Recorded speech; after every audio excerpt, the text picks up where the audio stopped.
నమస్తే, welcome to focus TV special story. BRS ప్రభుత్వ హయాంలో ప్రతిపక్ష నేత ప్రస్తుత సీఎం రేవంత్ రెడ్డి ఫోన్ను ఇతర కాంగ్రెస్ నాయకుల, బీజేపీ నేత, ప్రస్తుత కేంద్ర సహాయ మంత్రి బండి సంజయ్, ఇతర బీజేపీ నేతల, జడ్జిల, బీఆర్ఎస్ మాజీ మంత్రి హరీష్ రావు, ఇతర బీఆర్ఎస్ నాయకులు కల్వకుంట్ల కవిత, ఆమె భర్త అనిల్ కుమార్, సినిమా సెలబ్రిటీల ఫోన్లతో పాటు కొందరు వ్యాపారవేత్తల ఫోన్లు కూడా ట్యాప్ చేయబడ్డాయని, వారిని సిక్ కార్యాలయానికి పిలిపించి మాట్లాడిన సందర్భాలు ఉన్నాయి. ఫోన్ ట్యాపింగ్ చేసింది ఎవరు, చెయ్యమన్నది ఎవరు అని విచారణ చేపట్టారు. ఫోన్ ట్యాపింగ్ లో కీలకంగా వ్యవహరించిన పోలీస్ అధికారులు తిరుపతన్న, భుజంగరావు, రాధాకృష్ణ, వీళ్లకు బాస్ ప్రభాకరరావు చెప్తేనే ఫోన్ ట్యాపింగ్ చేశామని ఒప్పుకున్నారు. ఇటీవల అమెరికాలో ఉన్న ప్రభాకర్ రావును కూడా పిలిచి విచారణ చేపట్టారు. ఆయన కూడా సార్ చెప్తేనే చేశామని చెప్పారు.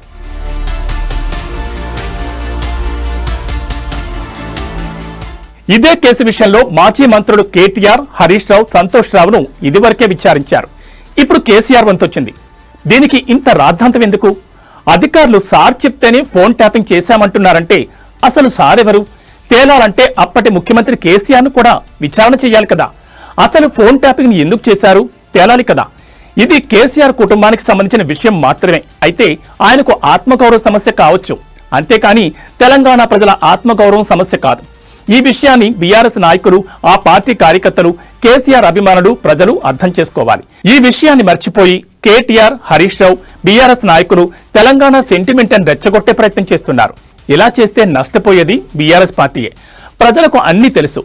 గత ప్రభుత్వం ఏం చేసింది, ఇప్పటి కాంగ్రెస్ ప్రభుత్వం ఏం చేస్తుంది, వాళ్లకు స్పష్టమైన అవగాహన ఉంది.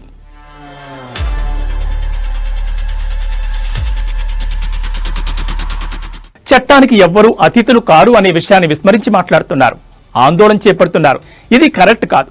కేసీఆర్ ముఖ్యమంత్రిగా ఉన్నప్పుడు టెలిఫోన్ ట్యాపింగ్ జరిగిందా లేదా అంటే జరిగిందన్న విషయం బహిరంగ రహస్యం. ఫలానా వారి ఫోన్లు ట్యాప్ చేయాలని ఏ ముఖ్యమంత్రి కూడా ఫైలుపై రాసి సంతకం చేయరు. ఫలానా వారి ఫోన్లు దొంగచాటుగా వినండి అని మౌఖికంగా మాత్రమే చెప్తారు. ఇప్పుడు సిట్ విచారణలో కూడా కేసీఆర్ దోషి అని తేల్చడం సులువు కాదు. కేసీఆర్ తో పాటు అప్పుడు చక్రం తిప్పిన వారు తాము కోరుకున్న ఫోన్ నెంబర్లను ఊరు పేరు రాయకుండా నక్సలైట్లతో ముడిపెట్టి సంబంధిత కమిటీల నుంచి ఆమోదం పొందారు.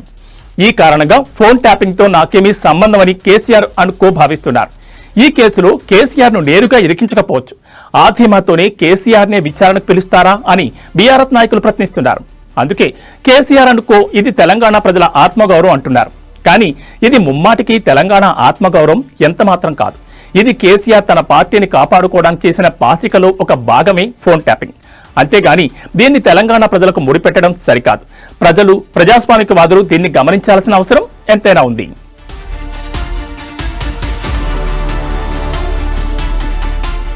ఒకవేళ ఇది ఫోన్ ట్యాపింగ్ వ్యవహారం తెలంగాణ ప్రజల ఆత్మగౌరవం అనుకుంటే గత ఎన్నికల్లో బీఆర్ఎస్ ను ఎందుకు ఓడించారు అనే విషయాన్ని బీఆర్ఎస్ నాయకులు గుర్తు చేసుకోవాలి.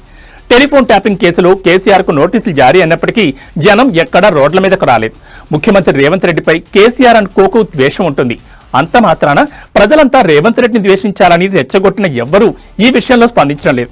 కాంగ్రెస్ లో చేరిన రేవంత్ రెడ్డి తన అదృష్టాన్ని పరీక్షించుకున్నారు. కాలం కలిసొచ్చి ఆయన ముఖ్యమంత్రి అయ్యారు. రేవంత్ ముఖ్యమంత్రి అవడానికి ప్రధాన కారణం కేసీఆర్ ఒంటెద్దు పోకడ అనేది ముమ్మాటికి వాస్తవం. ఈ కేసీఆర్ అనుకో జీర్ణించుకోరు. ఫోన్ ట్యాపింగ్ కేసులో కేసీఆర్ సిట్ విచారణకు సహకరించి వాస్తవాలు ఒప్పుకోవాలి. కానీ కేసీఆర్ అంత ఈజీగా ఒప్పుకోరు. ఒకవేళ ఒప్పుకుని చేరుకుపోతే ప్రజల్లో సానుభూతి ఏర్పడొచ్చు. భవిష్యత్ బీఆర్ఎస్ బతికి బట్ట కట్టాలంటే కేసీఆర్ సిట్ విచారణకు సానుకూలంగా నడుచుకోవాలి. అంతే తప్ప వేరే మార్గం లేదు.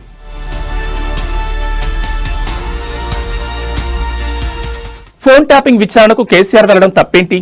సిట్ విచారణ అనేది కేసీఆర్ కు ఆత్మగౌరవం కావచ్చు. ఇది తెలంగాణ ప్రజల ఆత్మగౌరవం కాదు.